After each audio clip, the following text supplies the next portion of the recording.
Bama game. Cause we always hit the nail on the head. Not only did Miami beat the brakes off Florida State, I was in the building. I was there to witness it firsthand. Man, that was amazing.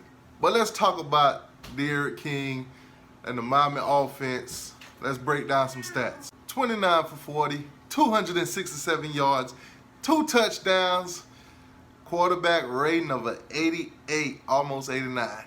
What else can you ask for in a rivalry game from a quarterback number 1? Derek King lit it up. He did his thing. He's 1-0 against Florida State.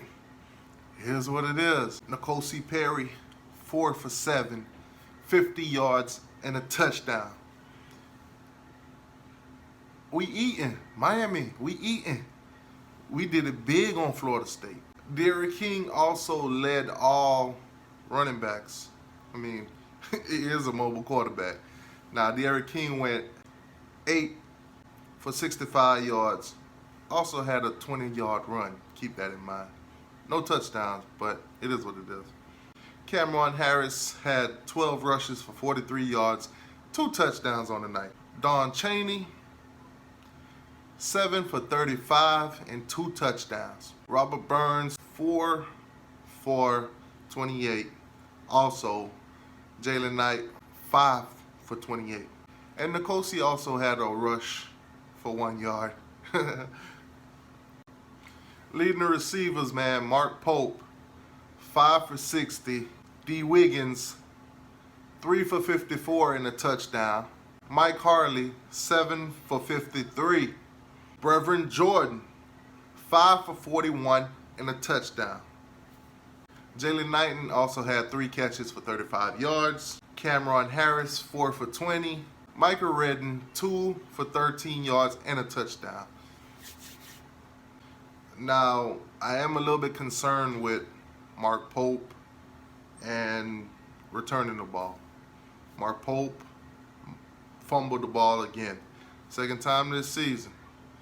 Now, I'm not saying pull him from returns, but, you know, he got to work on that or they might have to pull him. Now, leading in tackles, Amari Carter with 5 solos.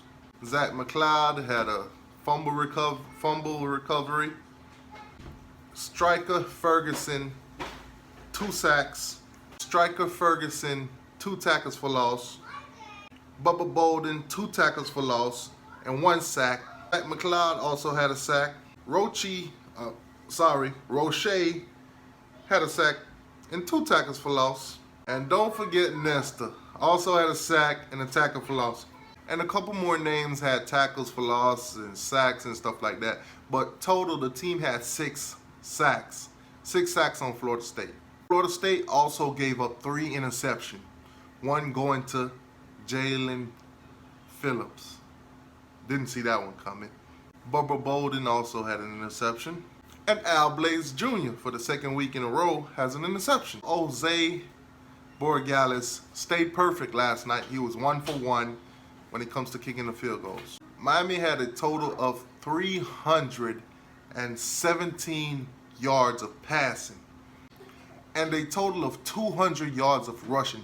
So they put up 517 yards on Florida State last night. How much rushing yards did Miami give up against Florida State?